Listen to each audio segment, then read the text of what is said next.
Good evening. Tonight's class is dedicated in honor of the engagement of Dvorah Leah Kirschenbaum from Crown Heights, Brooklyn, New York, to Isser Nu from Montreal, by David and Ida Schattenstein, Mazel Tov, Mazel Tov. So they tell the story about this Jewish couple celebrating their 50th anniversary. And during the anniversary feast, people see that this couple is simply flying high. The joy, the ecstasy is extraordinary. And somebody asks her, he says, tell us, what was the secret of experiencing such a happy and wholesome marriage? And the woman responds, I'll tell you, she says, 50 years ago when we got married, I made a stipulation with my husband. I told him, this is how our marriage will work.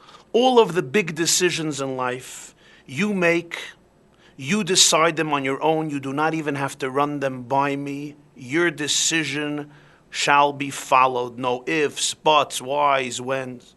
All the small decisions in life, I will make on my own, and I will not run them by you at all. Great. What else does a Jewish husband have to hear but the fact that all of the big decisions in life remain in his domain exclusively? And thus we have a great marriage. The person asks her, explain to me, what is the meaning of this stipulation? What are the big decisions? What are the small decisions? She says, it's very simple. The big decisions in life, I told him, for example, how long should America remain in Iraq? What should be our policy in Sudan, in Libya, in the Middle East? What do we do with Afghanistan, with Pakistan? All of the major decisions in life, how do we deal with the recession, with the economy? These big decisions that have global consequences and ramifications, I told them, this you decide, don't run them by me, I don't mix in.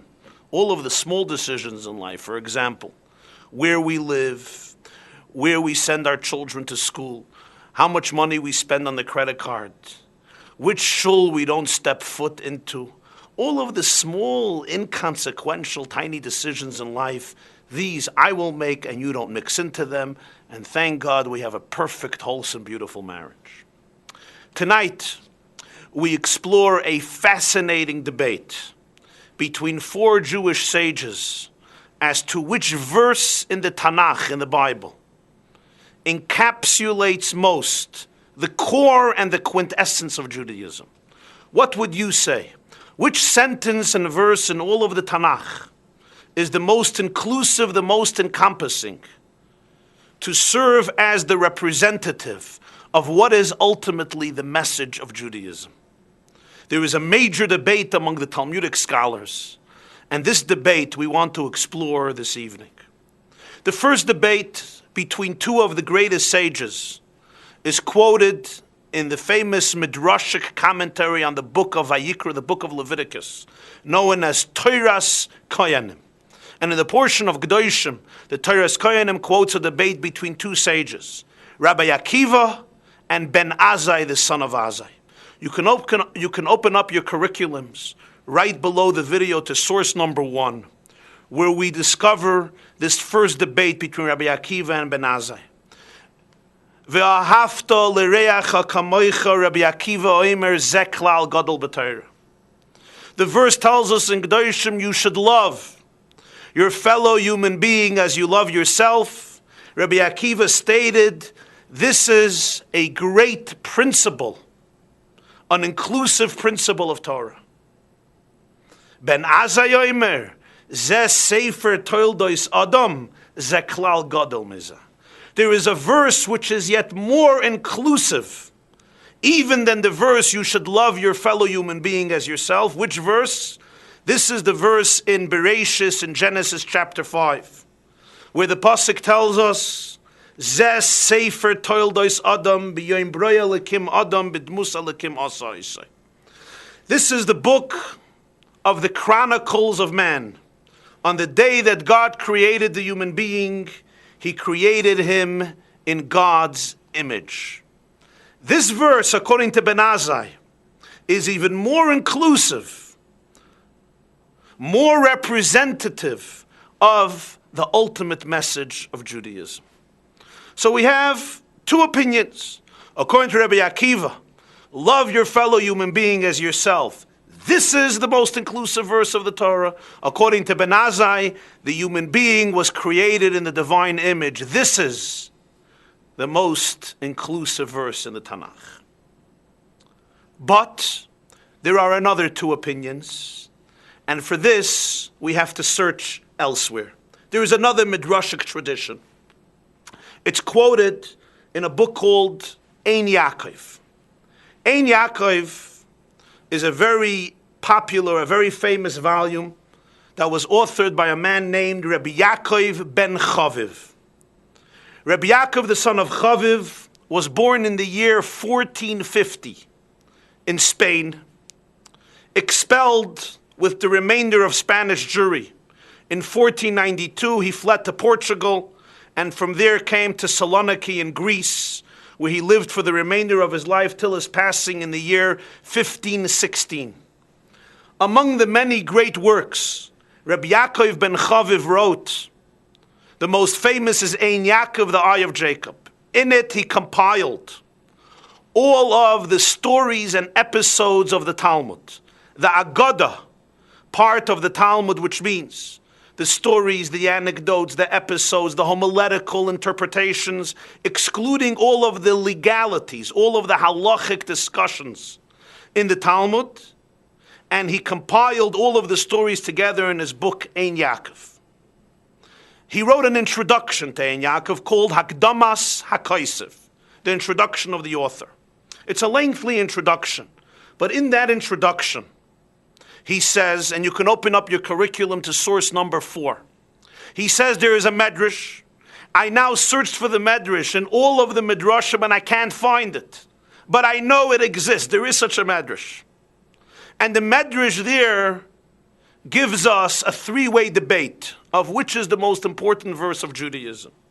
Ben Zoyma Omer, the son of Zoyma, says, Matzinu pasuk koilel yoser, v'hu Shema Yisrael, Hashem Elokeinu, Hashem Echad. Ben Zoyma says we have found a verse which is even more inclusive, apparently, than the other two verses. Rabbi Akiva's verse, you should love your fellow human being as yourself. Ben Azai's verse, the human being was created in God's image. There is even a more important verse. Hear, O Israel, the Lord is our God, the Lord is one. Ben Nana Soimer, another sage, the son of Nana, says, we found a verse which is yet even more inclusive. He agrees with the opinion of Rabbi Akiva and Teras Koyanim, you should love your fellow Jew as yourself. Shimon ben Pazi Yomer, Shimon the son of Pazi says, Matzinu pasuk koilel yoser. We found yet a more encompassing verse. V'hu, which verse is this? Es hakeves echad. Tasa v'boiker, ve'is hakeves hasheni tasa bein ha'arbayim. This is actually a verse from this week's portion, Pinchas, instructing the Jewish people that each morning and each afternoon they had to offer a lamb as a sacrifice to God in the sanctuary and in the temple.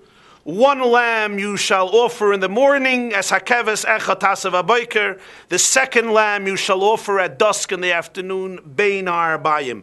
This verse, according to Shimon the son of Pazi, is the most inclusive verse of Judaism. And the Midrash continues. Amad Rabbi Ploini al Raglov. One of the rabbis stood up on his feet.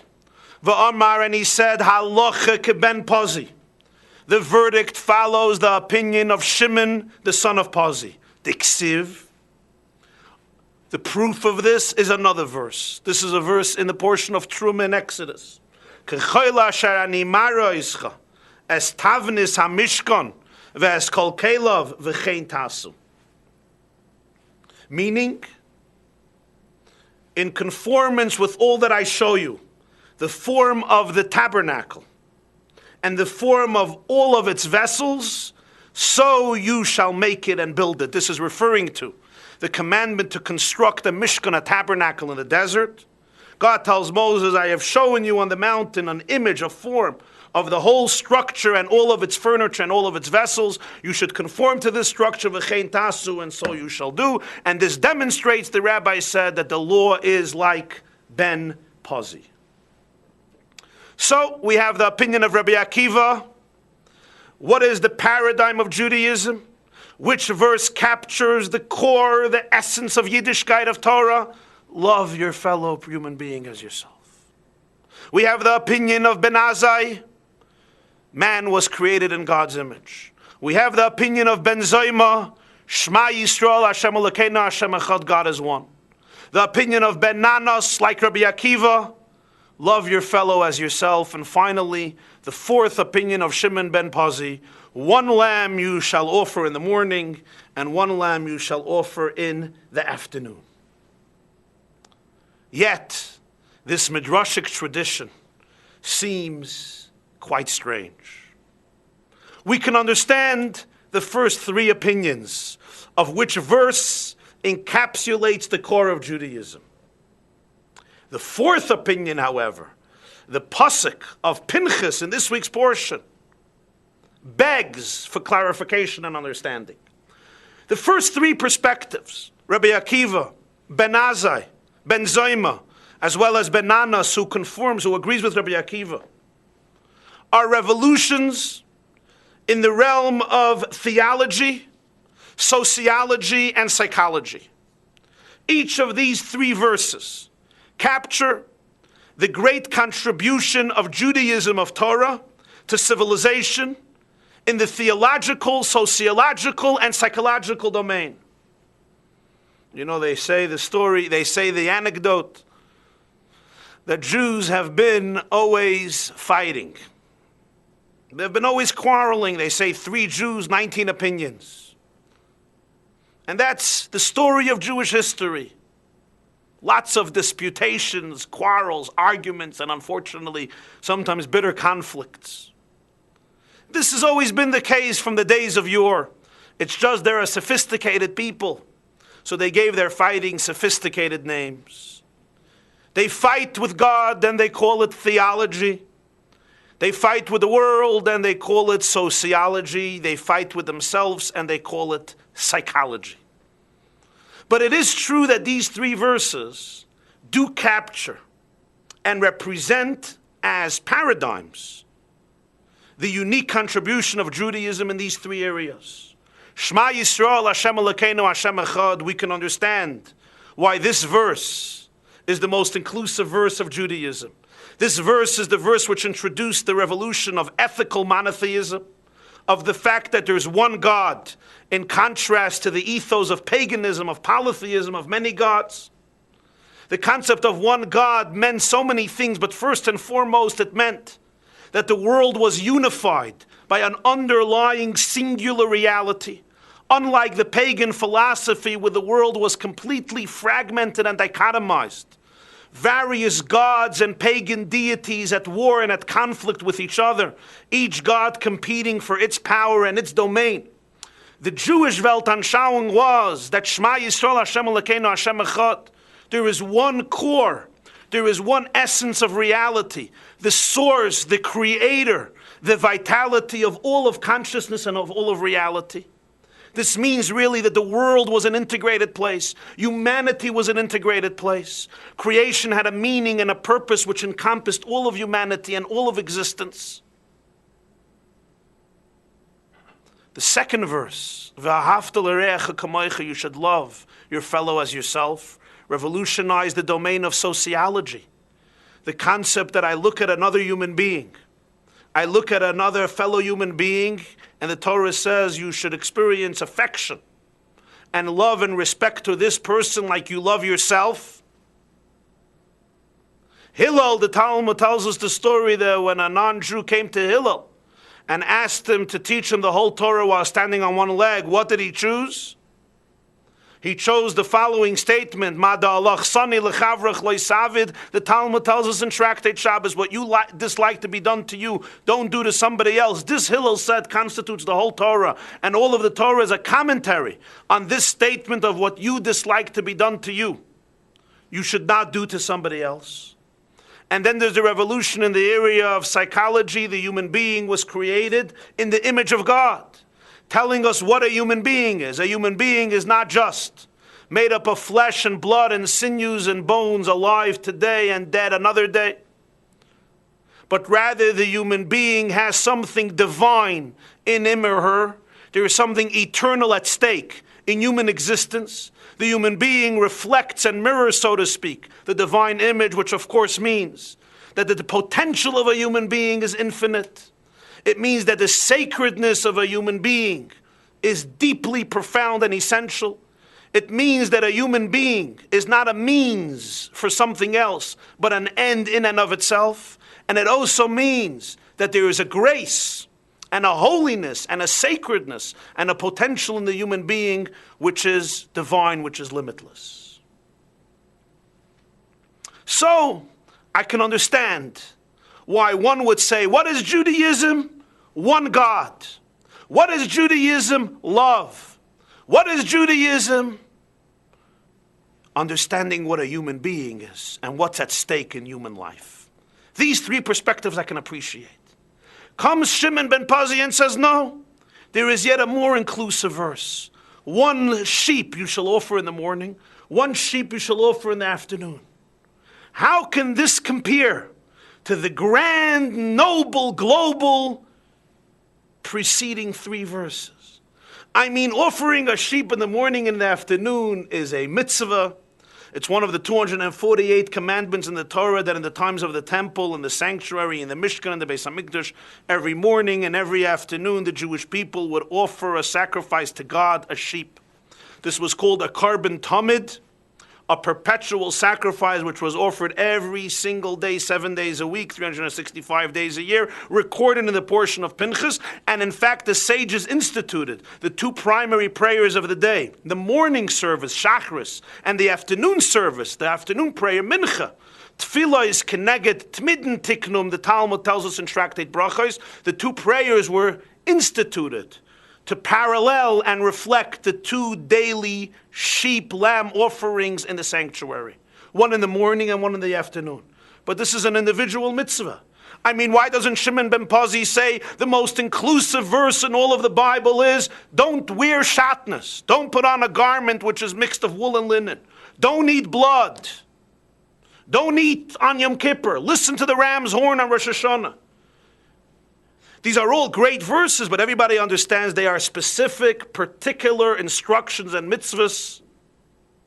How then can we even begin to compare the message about offering two lambs with the global and noble ideas contained in the other three options? God is one. Love your fellow as yourself. A human being reflects God's image. What is even more astonishing is the fact that the final verdict in the Midrash selects which verse? The verse about the sheep. As the Ein Yaakov quoted the Midrash, Amad Rabbi Ploini al Raglav, the rabbi stood up on his feet, and what did he say? Halacha ben Pazi. The law is like the son of Pazi. The biblical verses dealing with love, monotheism, human dignity, the foundations of morality, of civilization, of ethics, did not make it in the contest.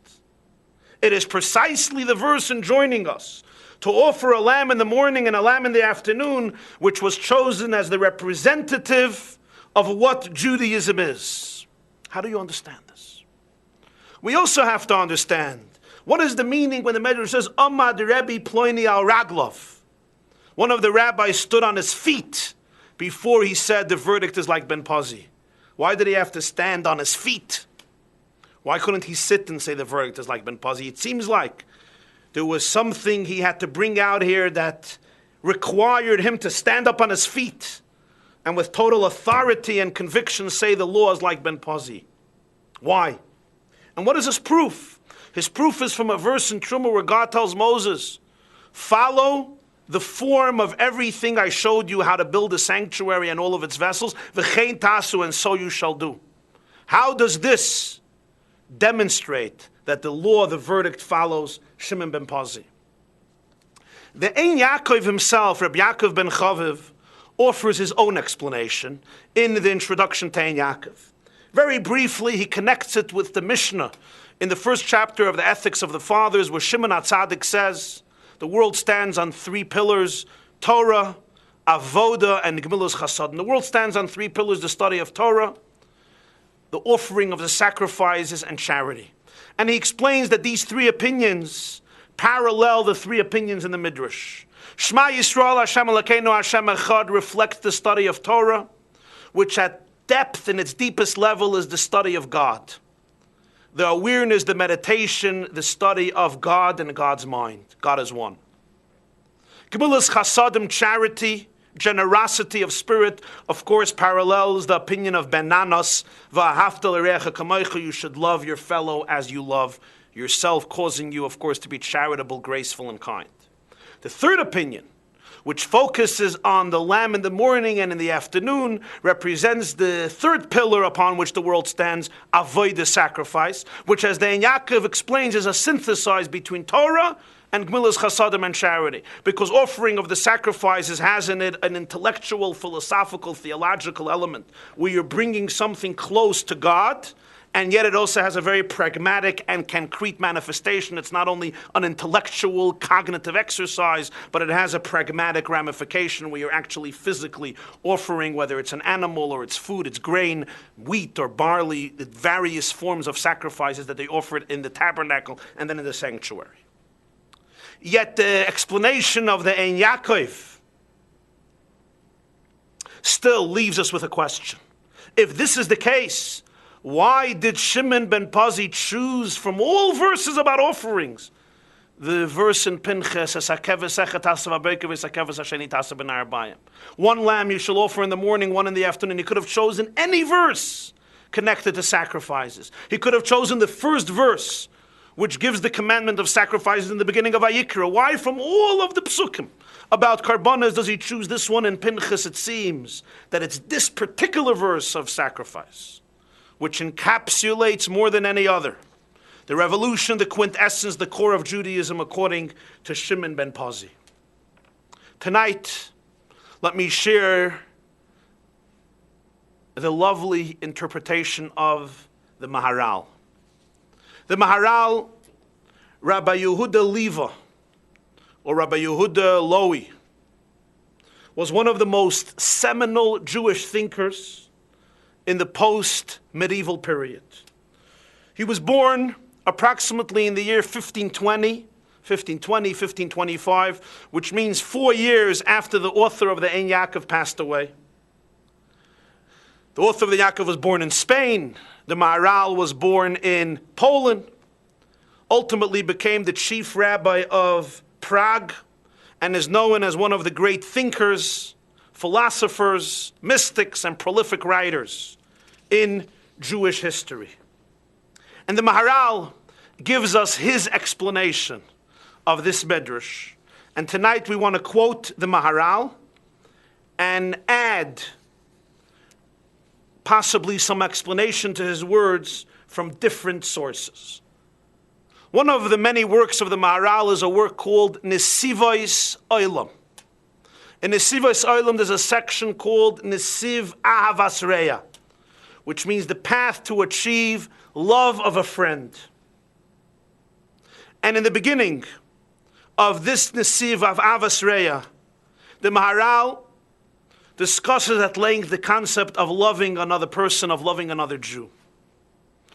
What is the meaning, v'ahavta l'recha kamocha, to love somebody like you love yourself? What is the meaning that a human being was created in the image of God? And the Maharal says that Rabbi Akiva and Ben Azai are discussing two sides of the same coin. You can love somebody like you love yourself only when you recognize that a human being was created in the image of God, and thus, although you're not in my image, you're still in God's image. And since I am a mirror of the divine image, and you are a mirror of the divine image, on an essential level, we are one. Humanity is organically connected. And the Jewish people are innately intertwined and interconnected. And hence, when I relate and I access the image of God within myself, I can love you like I love myself, a theme which is yet later elaborated and developed in the famous 32nd chapter of the book of Tanya by a great-great-grandson of the Maharal, Rabbi Shteir Zalman of Liadi, the Alter Rebbe. Then the Maharal discusses the opinion of Shimon ben Pazi. And let's see what he says inside. If you open up your curriculum, we have all the sources of all the verses, but here we have the words of the Maharal in source number 8. Zok the Maharal, Umasha Omar ben Pazi, Es hakeves echatasav abaykeru klal gadol b'toyre yoser, Ratza loymar, Masha ha'adam oived Hashem yizbarech b'tmidus hagamor v'hu avdoi, Ukemoi sha'eved lo'isara v'edasa min adon shaloi, Rakhu oivdoi tmidi.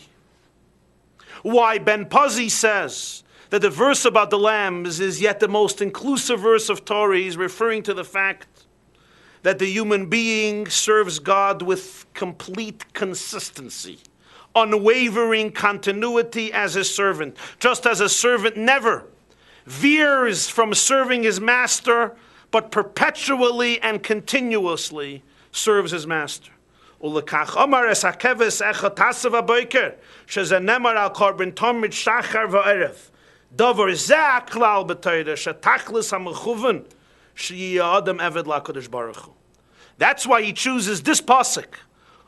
Bring a lamb in the morning and in the afternoon, referring to the tamid offering brought in the morning and in the evening. This is the main principle of Torah, because the ultimate objective of Torah is that the human being should become a servant to God. All the rest of the Torah is commentary on this verse. The primary mission statement and objective of Judaism is, in the morning and in the afternoon, every single day, become a servant to Hashem. Consistency, perpetual commitment and service. The rest of Torah is a commentary, because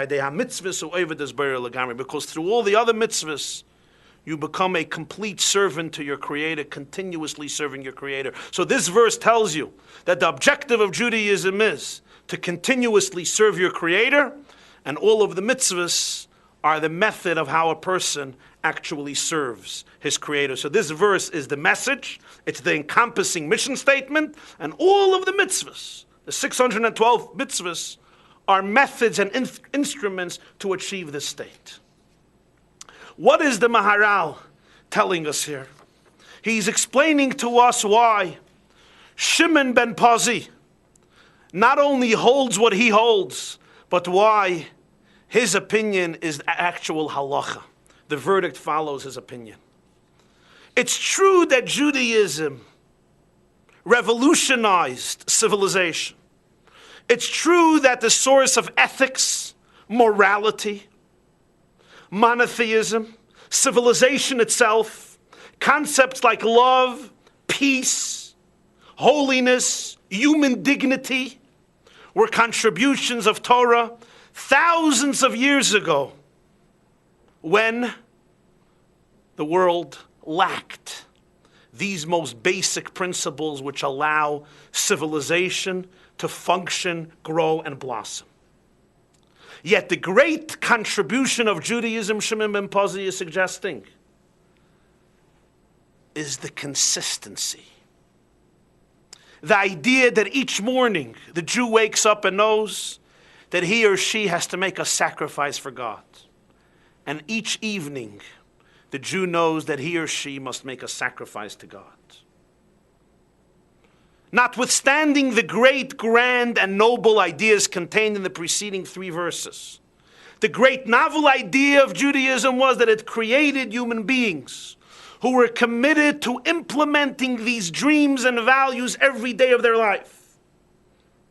It's true that the declarations that reveal this philosophical, theological, sociological, and psychological depth of Torah and its grand vision for humanity, monotheism, love, human dignity, are powerful, splendid, revolutionary, and unprecedented. But what makes living a Jewish life unique is the unwavering commitment to live and breathe these truths day in, day out, 7 days a week, 365 days a year, a Sunday and a Monday and a Tuesday and a Wednesday and a Thursday and a Friday and a Shabbos. One can be moved to tears by the notion of tikkun olam, of healing the world, of fixing the universe.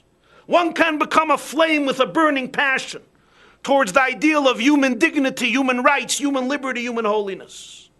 One can become fiery about the concept of love and peace, generosity of spirit. One can be inspired to make a donation, to give a passionate speech, to shed a tear, to attend a rally, to argue a point, to read a book, to pen an article, and so on and so forth. But the real and ultimate power of Judaism is that it always inspired its people to cultivate their relationship with God on a continuous basis, every day of their life. Judaism asks the human being to make a daily sacrifice for truth, for love, for peace, for God. One sheep you shall offer in the morning, and one sheep you shall offer in the afternoon. And here is the unique contribution of Vaboiker and Bein Ha'arbayim, in the morning and in the evening. In each person's life, there are moments of day and there are moments of night. There are moments when there is brightness, when there is light, when there is luminescence in our lives. And then there are moments in our lives when there is darkness, challenges, struggles, dilemmas, doubts. We're not in the midst of a day, we're in the midst of a night. If not in the midst of a night, it's getting darker. Comes the Torah and says, one lamb you shall offer in the morning, and one lamb you shall offer in the afternoon. Here Shimon ben Pazi says, you have the real energy, the real soul of Yiddishkeit. Notwithstanding your moods, notwithstanding your circumstances, sometimes you wake up to a life that's filled with brightness, light, clarity, good fortune. And may this be the fate of every person and every one of you constantly. Sometimes we wake up to such a morning, and the Jew knows, I ought to build a relationship with God. I ought to offer a lamb to make a sacrifice for God. I ought to commit myself once again to my Creator, to my essence, to the core of all reality. And then there's sometimes he or she wakes up to a reality which is darker, and here again, consistently, with an unwavering commitment, knows that I was created to serve my Creator. And I do not veer away. I do not go away from that mission, from that destination, from that clear mission statement. What is the proof that this is the verdict? The proof is from a verse in Truma about the sanctuary. God tells Moses, build the sanctuary, follow all the forms that I showed you on the mountain of the Mishkan and all of its vessels, but then he adds two words, v'chein tasu, and so you shall do. You can stand on a mountain and construct in your mind or on paper a beautiful sanctuary for God. You can develop abstract ideas how civilization can become what it's supposed to become, how the world can become a great place, how nations and cultures and religions can coexist, how people can become so much better and more loving and non-judgmental of each other. With all of the images and ideas and concepts and ideals and values that I have shown you. But then he concludes with two words, v'chein ta'asu. The great primary message and objective of Judaism is do it. Implement it. Don't just wax eloquent or melt away in ecstasy from abstract, beautiful, revolutionary, novel ideas. Many great people have contributed great ideas. Some ideas were destructive, some were irrelevant, and some were even constructive. But the real power of Yiddishkeit was the v'chein tasu, that it inspired people who committed themselves and commit themselves every single day of their life. You wake up in the morning, and before you wake up in the morning and you serve God, and before you retire at night, you build your relationship with the depth of reality, with the depth of existence, with the depth of soul, with God. You know, they tell the story about a rabbi who was hired by a synagogue, by a temple. And he was an innocent, fine rabbi who studied in yeshiva, had a good Jewish education, and he prepared his first sermon for Saturday. You know, the sermon on Shabbos is a very important part of the synagogue experience, especially today's day and age. So the rabbi decided the first week he's going to discuss the beautiful mitzvah of Shabbos. What is more beautiful than Shabbos, that one day a week where you enter into an island of time, a transcendental oasis and cocoon, spending time with your loved ones, with your family, with your children, with God. And he gets up and waxes eloquent about the beauty of Shabbat, the majesty and the opportunity of keeping and celebrating the holy day of the Sabbath. And after the speech, the president goes over to him and says, "Dear Rabbi, job well done, but I just want to ask you a favor. Don't talk about Shabbos again. You know, here in this congregation, we're not really very into Shabbos. We don't keep Shabbos. You gave a good speech, but this is not really a theme to be discussed in our temple." Okay, the rabbi says, "I understand." The next Shabbos, he decides he's going to talk about the lovely concept of kashrus, the dietary laws that govern the way a Jew eats in order to maintain the higher standard of psychological, emotional, and spiritual purity within his or her psyche and system by eating certain foods and abstaining from other foods. Finishes the speech and the president says, "Rabbi, you were great today, but do me a favor. In this congregation, you shouldn't be discussing kosher. You know, we're not really into it. We don't keep kosher." Okay. The next week, the rabbi decides he'll choose another concept, and the next week he chose the mitzvah of tefillin, the mitzvah to bind phylacteries against our heart, on our muscle, on our arm, and on our head, explaining and crystallizing the concept of synchronization between mind and heart. Each morning before we take on the world, one has to create a unifying front between our intellect and our emotions, not to suffer from anxiety and fragmentation throughout the day. Finishes his speech about tefillin. The president says, "Great speech, but you know we don't put on tefillin in this congregation. Do me a favor. You should not be speaking about tefillin." So the rabbi, finally frustrated, annoyed, he turns to the president. He says, "Mr. President, I really don't understand you. I speak about Shabbos. You say this is not good. Kashrus, this is not good. Tefillin, this is not good. What do you want me to talk about?" And the president looks at him and says, "Rabbi, what do you mean? Just talk about Judaism." But here we have very clear the two philosophies. There is Judaism as a concept, as an ideal. One can wax eloquent about beautiful verses, traditions, rituals, concepts, history, culture of Judaism. Whether it's latkes or whether it's eloquent verses in Isaiah or Jeremiah or Ezekiel or Genesis or Deuteronomy or Talmud or Halacha or Kabbalah or Hasidic spirituality. Books of ethics and the endless literature of thousands of years of Judaism. The great concept is v'chein ta'asu. I don't only want you to paint a picture of a sanctuary on a mountain. Do it, implement it. Ultimately, the great contribution of Judaism was not ideas, but consistency. Each morning, the Jew wakes up and knows to now I have to, before I go to work, before I take on the world, connect to God, make a sacrifice to God.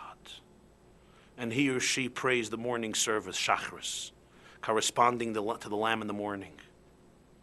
Midday arrives, he or she's in the midst of a stressful, turbulent, maybe overwhelming day, and he or she knows now it's time to offer another lamb.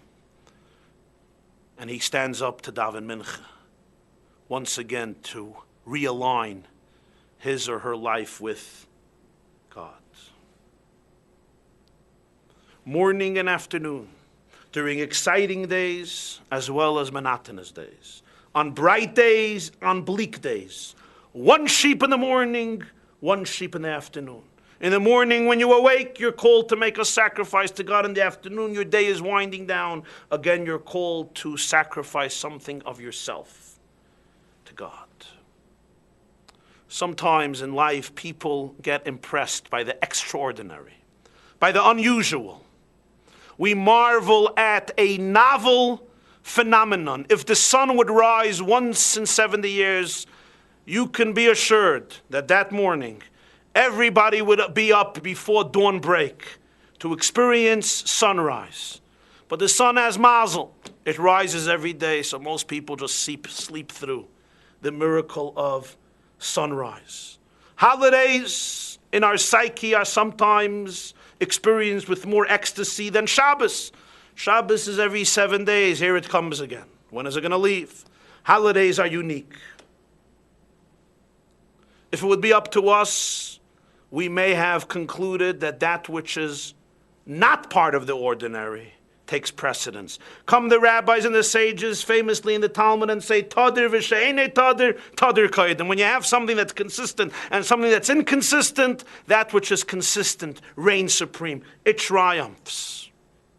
The consistency, this is the verse that triumphs. And a practical example to illustrate this is in a relationship, in a marriage. People often ask today, why do we find so many problems? Why can't people get along? Why are there so many breakups and separations and, heaven forbid, divorces? But you know, when a couple gets married, they also ask themselves, or they ask others, what is the most important verse to remember in a marriage? What is the most essential, inclusive message? If you can give your children one message to convey to them what it means to be married, what it means to be in a relationship, what would you choose? Here too, people can debate it. You can choose V'ahavta l're'echa kamocha. It's about love, passion, romance. You can choose the concept of Hashem Echad, oneness, unity, camaraderie, two halves of one soul integrated into one larger entity. You can use the verse, B'tselem Elokim, B'dmus Elokim bara Yisai. A human being is created in the image of God. Respect for another person who is created in the image of God. And these are all critical, important, vital forces. Great ideas, passionate, great ideas which can stir up deep emotions. Comes Shimon ben Pazi and says, but you want to know what the primary verse is? Esakeves echa tasev aboiker. The commitment each and every day to make a sacrifice for each other. The daily commitment from two people to each other, knowing that they are in a relationship, that they have committed to hold each other's hands in the morning and in the evening, when the roller coaster of life goes up and when the roller coaster goes down. When you're in a good mood and when you're in a lousy mood. When you're in a moment of brightness and maybe when you're in a moment of a downer for whatever reason. Ba'boiker and beinar bayim. There's a commitment. There's a consistency. You don't run from the relationship. Judaism, in summation, is not only about a moving Yom Kippur experience or an emotional memorial ceremony. It is something the Jew lives every moment of his or her life. It is the dedication of ordinary people to construct through daily, ordinary acts a fragment of heaven on planet Earth. Good night.